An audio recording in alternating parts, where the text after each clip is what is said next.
Ladies and gentlemen, when communication stops, confusion sets in.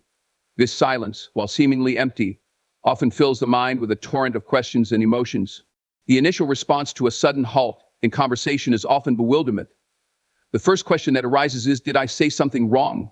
This is the starting point for a cascade of self-doubt. Whether or not a person is consciously aware of it, their mind starts to rewind the conversation, playing it over and over, analyzing every word, every tone, every gesture, searching for clues. It's not necessarily about a desire to uncover something that was wrong, but more about wanting to understand why the communication stopped.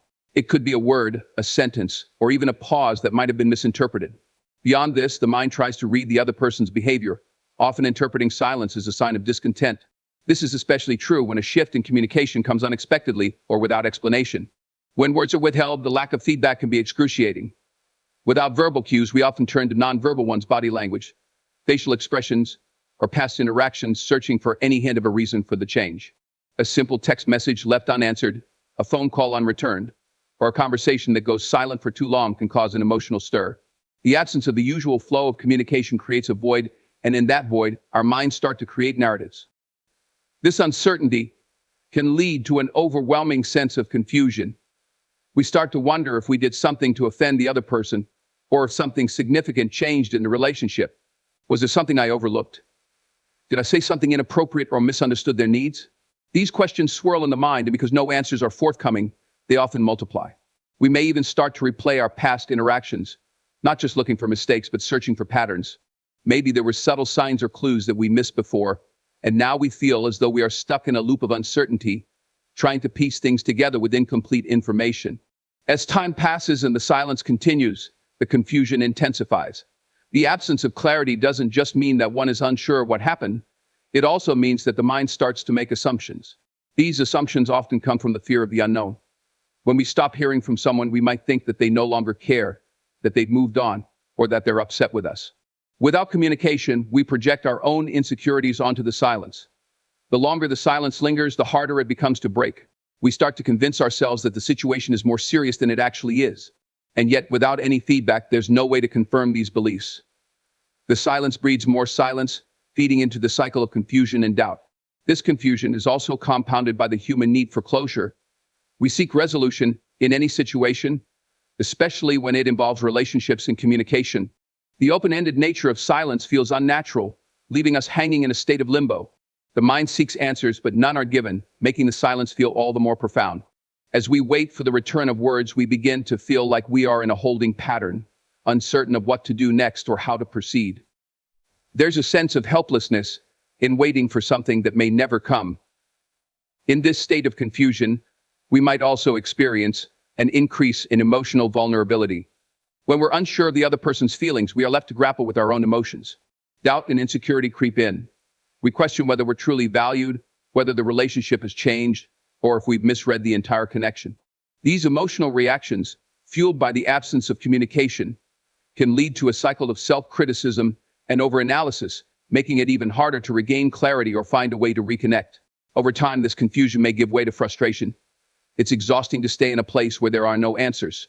The inability to communicate can leave us feeling powerless, unable to effect any change or resolution. We may even become angry at ourselves for not being able to decipher the silence. Ultimately, when communication stops and silence takes its place, the confusion becomes more than just about what was said or not said. It's a complex, emotional experience that challenges our need for understanding, connection, and resolution. This confusion isn't something that can easily be swept away. It lingers, feeding on itself, creating more questions than answers. Until communication is reestablished, the mind remains locked in this state of uncertainty, constantly seeking clarity but unsure of where to find it. Silence in communication has a profound way of creating emotional distance. When words stop flowing, the emotional connection that was once present begins to erode, sometimes almost imperceptibly over time. It's not just the absence of talking, but the absence of shared experiences, laughter, and the small exchanges that form the fabric of any relationship. Without these moments, it becomes easy for feelings to drift apart, like two people slowly moving in opposite directions, unaware of the growing space between them. Silence creates an invisible wall that gradually becomes more solid, as if the emotional closeness that once existed has been walled off by the very absence of interaction. Emotional distance doesn't necessarily mean that there is an intentional effort to grow apart. It's not always about a deliberate decision to withdraw or detach. Rather, it's the natural consequence of a lack of communication. When there are no conversations to maintain the bond, emotions can fade into the background. People start to feel neglected or less important, even if there is no obvious reason for it.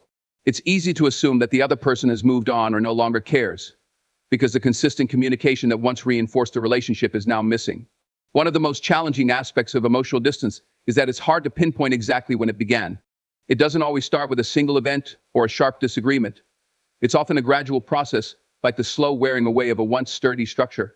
A missed message here, a delayed response there, and before you know it, the space between two people begins to feel more like an emotional chasm. This slow shift isn't always noticed at first, but when silence lingers long enough, the emotional gap becomes apparent. At this point, even the smallest gestures, like a simple text or a casual conversation, feel like attempts to bridge a gap that may already feel too wide to cross. What complicates this emotional distance even further is the subtle feelings of rejection that often accompany it. Silence can feel like a rejection, even when it isn't intentional. People interpret silence in different ways, but it's hard to ignore the fact that when someone stops talking to us, it can easily feel as though they've chosen not to engage, not to care. Without those words, there is no reinforcement of affection, no confirmation that things are okay, and no sense of intimacy. This absence of communication can lead to feelings of isolation. The silent distance can make a person question their worth or their role in the relationship. Why aren't they talking to me? Becomes a refrain that plays over and over in the mind. At this point, it's easy to begin to see the silence as an indication that the relationship is no longer a priority. Emotional distance can create feelings of insecurity and doubt.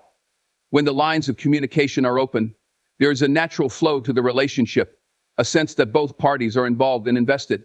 But when that flow stops, the sense of equality within the relationship begins to falter. One person may feel as though they are the only one trying to maintain the connection, leading to frustration and hurt. Over time, this can cause an imbalance where one person feels that they are being left to carry the emotional weight of the relationship while the other drifts away. The emotional gap created by silence isn't just about a lack of words. It's also about a lack of emotional expression. Words are powerful tools for conveying feelings, sharing vulnerabilities, and showing care. When those words disappear, it's not just the exchange of ideas that is lost, but the emotional support that comes with them. People rely on communication to affirm their connection, and without that, the emotional ties that once bound the relationship can begin to fray. It becomes more difficult to share personal thoughts, express affection, or even ask for support, because the emotional safety net that was once there is now absent. As emotional distance grows, people might find themselves withdrawing further, caught in a cycle where silence only deepens the divide. The silence may breed resentment, as one person may feel hurt by the lack of engagement, while the other may be unsure how to reconnect. This distance becomes a barrier, not just in terms of communication, but in terms of shared experience and emotional understanding. Each person left to navigate their emotions alone may begin to feel as though the other is no longer the person they once knew. Eventually, this emotional distance can lead to a sense of disconnection, where even when communication resumes, it no longer feels as natural or as comfortable as it once did. The connection may seem strained, the words might feel more forced, and the bond that once felt effortless can seem fragile. Rebuilding emotional closeness after such a distance requires more than just conversation. It requires rebuilding trust, rekindling shared experiences, and overcoming the sense of abandonment that may have taken root. In relationships, emotional distance caused by silence is one of the most insidious forms of disconnect. It's not always loud or obvious, but its effects can be deeply felt. It lingers, quietly growing until it becomes too large to ignore, leading people to wonder if they can ever feel as close to each other as they once did. Silence, especially when it lingers, often triggers a profound sense of self-reflection. When someone stops talking to us, or when communication fades, it's natural to start looking inward, questioning our own behavior, actions, and role in the situation. This introspection is an automatic response. We feel the weight of the silence and begin searching for answers. The first instinct is to wonder if we've done something wrong. Did we say something out of place? Did our actions cause the other person to withdraw? This process of self-questioning can be intense and sometimes even overwhelming as we try to make sense of the sudden change. At first, this reflection is a search for clarity: what went wrong, what happened, and why the communication stopped. We start revisiting past conversations, replaying interactions in our minds, trying to pinpoint any moments where we might have unknowingly hurt the other person or said something that might have been misinterpreted. Even the smallest details, like a change in tone or an awkward pause, become magnified. It's not unusual to overanalyze these past moments, hoping that if we find the cause, we can fix it. This internal dialogue is often filled with what-if scenarios, What if I had said something differently? What if I hadn't acted that way? What if I misunderstood their intentions? However, self-reflection doesn't always end with finding a solution. Sometimes it leads to deeper self-doubt. When we can't find a clear answer for why communication stopped, we often start to question our own worth. We might wonder if we're not good enough, if we're unworthy of the other person's time or affection. This can be especially true if the silence feels prolonged, or if the other person seems to have moved on without any explanation. We ask ourselves if we did something to cause them to pull away, and if we did, is it something irreparable? It's easy to fall into a trap of believing that the issue lies solely with us, that we are somehow at fault for the breakdown of communication. As this self-reflection deepens, we may start to scrutinize our behavior, personality, and even our past relationships. We wonder if there are patterns in our own actions that have led to this point. Maybe we've been too needy, too distant, or perhaps we haven't communicated our own needs effectively. The mind begins to sift through memories, looking for clues that might explain the current silence. This process can be exhausting as we try to identify the root cause of a problem we can't see clearly. In the absence of direct feedback, we often start to view ourselves through a critical lens, convinced that we are the cause of the disconnect. But self-reflection doesn't only lead to negative conclusions. Sometimes it can also inspire growth and understanding. As we analyze our behavior and reactions, we might come to realize areas of personal growth that we hadn't noticed before. Perhaps we discover habits that aren't serving us well in relationships or recognize patterns of communication that could be improved. In these moments, self-reflection can become a tool for self-improvement. We may begin to understand the ways in which we contribute to the dynamic of the relationship and how we can approach future interactions differently, with greater empathy or better communication skills. However, this journey of self-reflection is not always easy. The lack of direct communication creates a sense of isolation, making it harder to reach a resolution or gain insight. We may feel like we are left in the dark, unable to move forward until we receive clarity from the other person. This uncertainty can make us feel stuck in a cycle of self-questioning, unable to break free from the loop of overanalysis. In some cases, this introspection can lead to an unhealthy focus on ourselves, where we become obsessed with what we might have done wrong, without considering the other person's perspective or the complexities of the relationship. Moreover, self-reflection is not always objective. In the absence of feedback, we might project our own fears and insecurities onto the situation. We might assume that the other person is upset with us, even if that's not the case. Our minds can create stories to fill the silence, imagining worst-case scenarios that may have little basis in reality. This can further deepen the sense of confusion and emotional turmoil as we try to navigate our own emotions without a clear understanding of the situation. Ultimately, the process of self-reflection, triggered by silence, is both an attempt to understand the situation and a way to cope with the absence of communication. It is driven by the desire for clarity, resolution, and emotional connection. However, when that clarity isn't provided, the reflection can become an emotional struggle, sometimes leading to feelings of frustration, self-doubt, and even anxiety. In the end, it's not just about understanding what went wrong. It's about reconciling with the uncertainty and finding a way to navigate the emotional landscape that silence creates. Even if no immediate answers are found, the process of self-reflection can help us understand ourselves better, prepare for future conversations, and ultimately guide us toward a healthier approach to communication and relationships. Despite the confusion and emotional distance that silence brings, there remains a persistent hope for resolution. When communication stops, it doesn't necessarily signal the end of the relationship or a permanent disconnect. Instead, silence often stirs the desire for things to be addressed, for the air to be cleared, and for the relationship to return to its previous state or evolve in a healthier way. This hope for resolution can take many forms, whether it's a silent wish that the other person will reach out first, or a deep-seated belief that, eventually, the silence will be broken and the truth will come to light. In many cases, people who experience the absence of communication believe that the silence is temporary, that it's a phase that will pass. This optimism stems from a desire to reconnect, to clear up any misunderstandings, and to restore the balance that once existed in the relationship. Even when silence feels overwhelming, there is a belief that the conversation will eventually return, even if it takes time. The hope for resolution is often grounded in the belief that the bond shared with the other person is strong enough to withstand temporary setbacks or rough patches. This hope can manifest in several ways. One of the most common ways is through the anticipation of a phone call, a text message, or some other form of communication from the other person. It's as if we are silently waiting for them to reach out and reopen the lines of conversation. We cling to the idea that eventually the other person will be ready to share their thoughts, explain their silence, and in doing so, offer a path forward.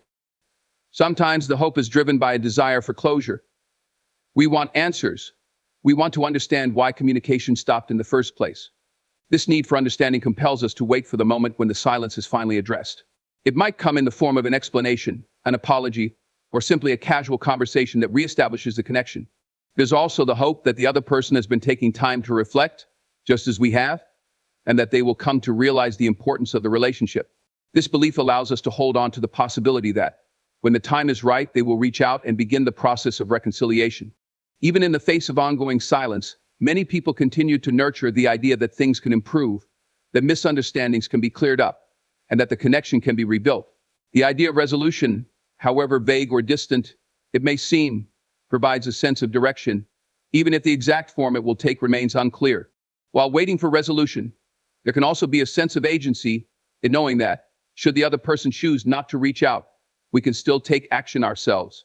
This hope often manifests in the belief that we are patient and understanding. Eventually, the other person will recognize the importance of addressing the silence. If communication is meant to resume, it's believed that both parties will find a way to reconnect.